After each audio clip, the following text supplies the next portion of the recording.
Hello everyone, and welcome to another video. Today we are going to continue talking about events that happened during the Civil War.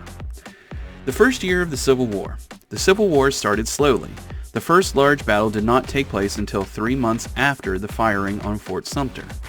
Ultimately, the conflict would span nearly 4 years and stretch across much of the continent.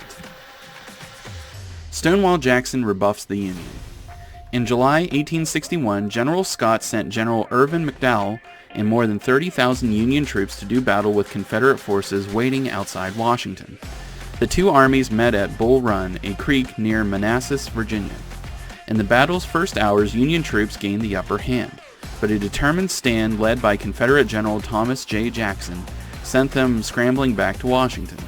Confederates nicknamed their hero Stonewall Jackson in honor of his refusal to yield to the Union armies. The battle, known as the Battle of Bull Run in the north and the Battle of Manassas in the south, surprised those who had hoped the war would end quickly, and who were unprepared for the carnage modern warfare could produce. Lincoln responded by calling for additional troops and by replacing McDowell with General George B. McClellan. The Battle of Shiloh shocks both sides. While McClellan began to organize his Army of the Potomac, General Ulysses S. Grant pursued the Mississippi Valley wing of the Anaconda Plan.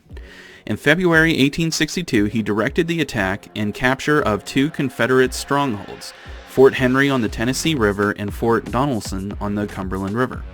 His bold action drove Confederate forces from western Kentucky and much of Tennessee and boosted northern morale. However, in April, Grant's troops fought a terrible battle in southwest Tennessee.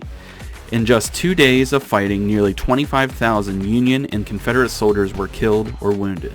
The Battle of Shiloh horrified both the North and South and damaged Grant's rising reputation. So this was a terrible battle, and nearly 25,000 soldiers killed or wounded in one battle shows just how terrible the fighting is in this war. But even as terrible as that was, it's not going to be the worst battle that the war sees. Here's a map that shows the first year of the Civil War and the battles that happened. By just looking at this, you can see that most battles that happened in the first year of the Civil War happened in the South. More than 100,000 soldiers fought at the 2-day-long Battle of Shiloh. So it was a massive, massive battle. The Union claims New Orleans. While Shiloh shocked the public, it did not slow the course of the war. Just days later, Union ships under the command of David Farragut sailed through the Gulf of Mexico and seized the vital southern port of New Orleans, but at the mouth of the Mississippi. Emboldened by his success, Farragut continued to sail north, hoping to capture the Confederate stronghold of Vicksburg, Mississippi. The Confederates, however, stopped Farragut's fleet more than 50 miles from his goal. Meanwhile, pushing southward from Tennessee, Grant's land forces also checked in their advance on Vicksburg. Complete Union control of Mississippi would have to wait.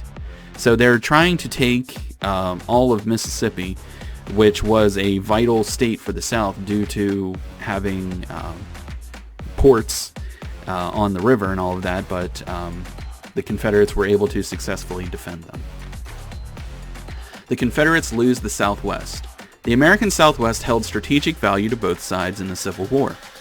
The region held rich gold mines and offered access to California and the Pacific Ocean. Despite its importance, neither side stationed many troops in the region. Fighting did take place as far west as Arizona, but the most significant action occurred in New Mexico in early 1862 when a Confederate force marched up the Rio Grande from Texas. The goal was to drive Union troops from the southwest and capture it for the Confederacy. The rebel troops were defeated in late March at Glorieta Pass, thanks in part to the destruction of their supply train by a Union force under Major John Shivington and Lieutenant Colonel Manuel Chavez. The Confederates eventually retreated back into Texas, never to mount another threat to Union control of the Southwest. So this was a success in the war against the Confederates to stamp them out of the southwest portion of the country.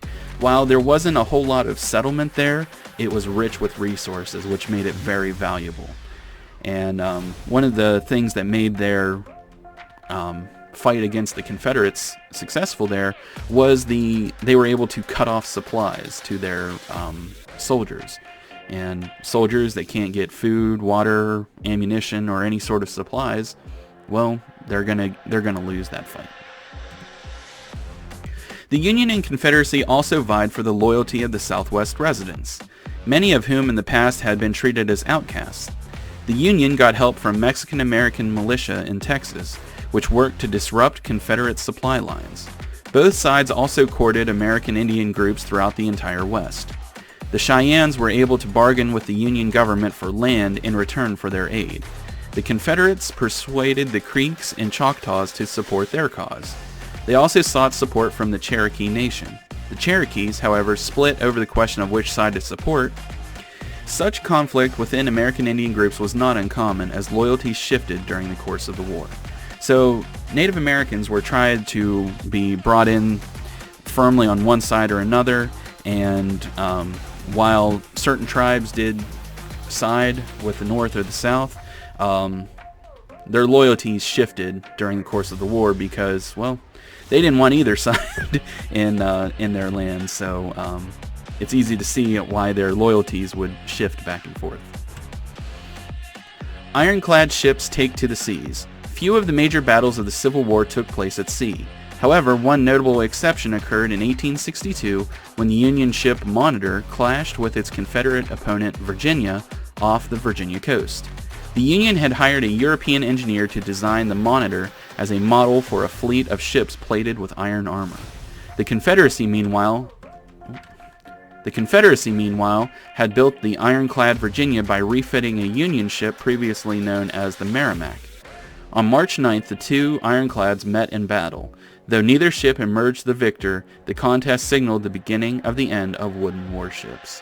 So this is whenever we start to see modern naval types of ships come to be. Up until this point, all of the naval ships have been wooden, but now they're starting to make iron sided ships, to essentially put a coat of armor over the ships.